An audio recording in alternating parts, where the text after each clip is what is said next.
Good day, ladies and gentlemen, and welcome to another episode of Weekly Geek. This is the second episode. The first one you will find here. I'll link it there for now. And what the Weekly Geek is, it's sort of like a vlog thing, but more focused on the geeky stuff in my life. And today's topic, of course, is my first gaming experience. Please share your first gaming experience below in the comment sections below. But before you do, let me just define the gaming experience. Your first gaming experience. So, what is the first gaming experience? If you look back on your gaming life, and it's that moment where you realized that there's no turning back.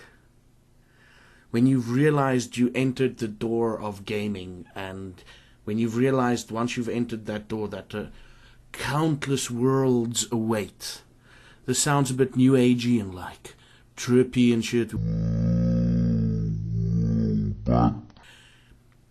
That's the moment I'm thinking of. Because the reason why I say this is because before this moment, I played a lot of NES and all that with my friends back in the small town that I was originally from, that I stayed for at least 3 or 4 years of my life with. In my life, I stayed there for about 3 or 4 years. I played a lot of NES, but never had access to computers or any of that sort. And I think, and I believe my first gaming experience was in primary school, technically your elementary school if you're from the international community. Was in grade 5?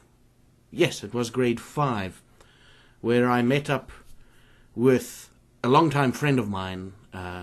He introduced me to PC gaming, and this was back in the days of like 386s, 486s, and then like the Pentium days, the first Pentium days.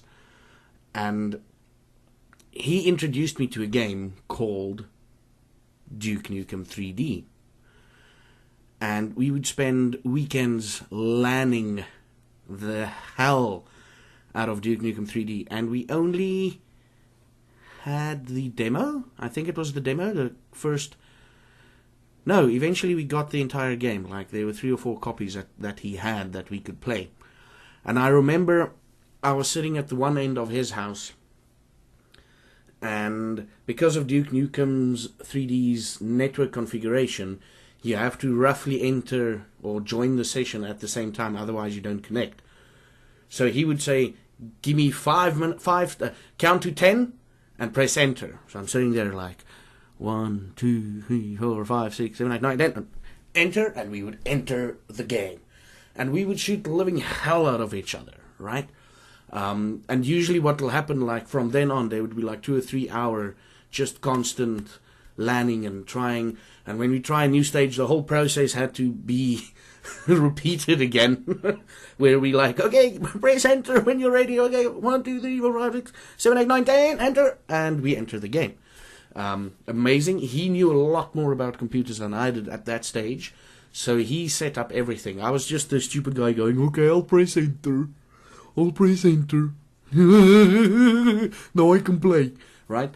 It was Duke Nukem 3D, because from Duke Nukem I realized that I wanted to get a PC of my own, which eventually got me to buy a PC and a 386, which I modded the hell out of the startup menu.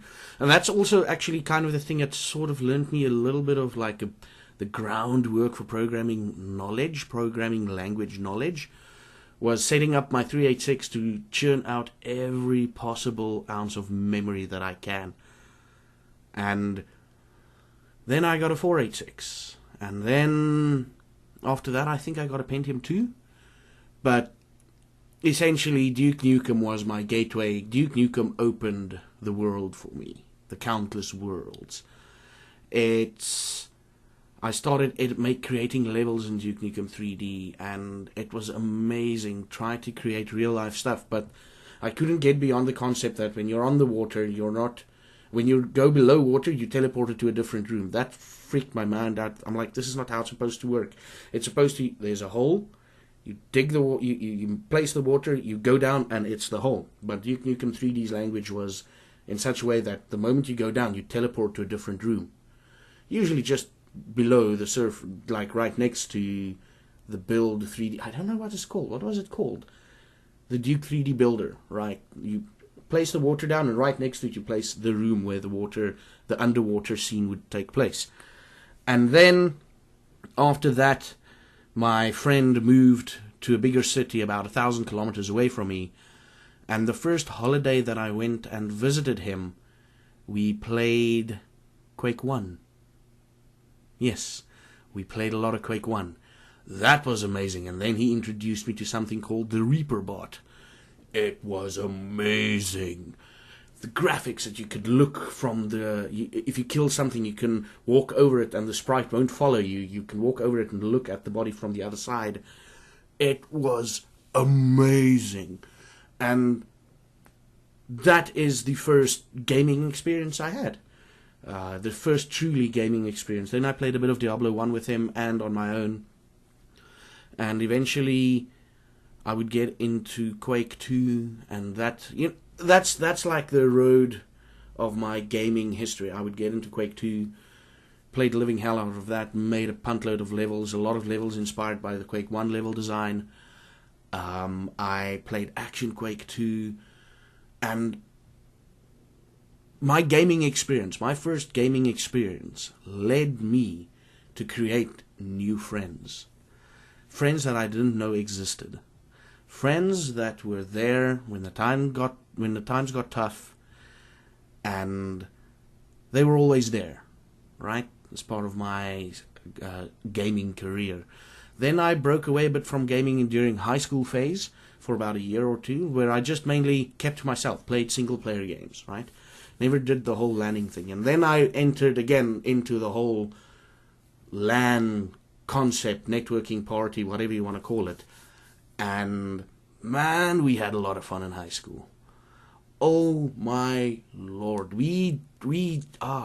StarCraft 1, I almost said 2. StarCraft 1, Diablo 2, the expansion one, I almost said Reaper of Souls, the Lord of Destruction expansion, a bit of Fallout Tactics, a bit of... there's this one racing game that we played a lot that I forgot the name of. But yeah, essentially my first stepping stone into gaming, my first true gaming experience was in grade 5, where I met a friend that actually turned out we were in the same pre-primary school together. And we're still friends to this day. That amounts to about 22, 23 odd years worth of friendship, right? Through gaming, I met this friend. And it's amazing. And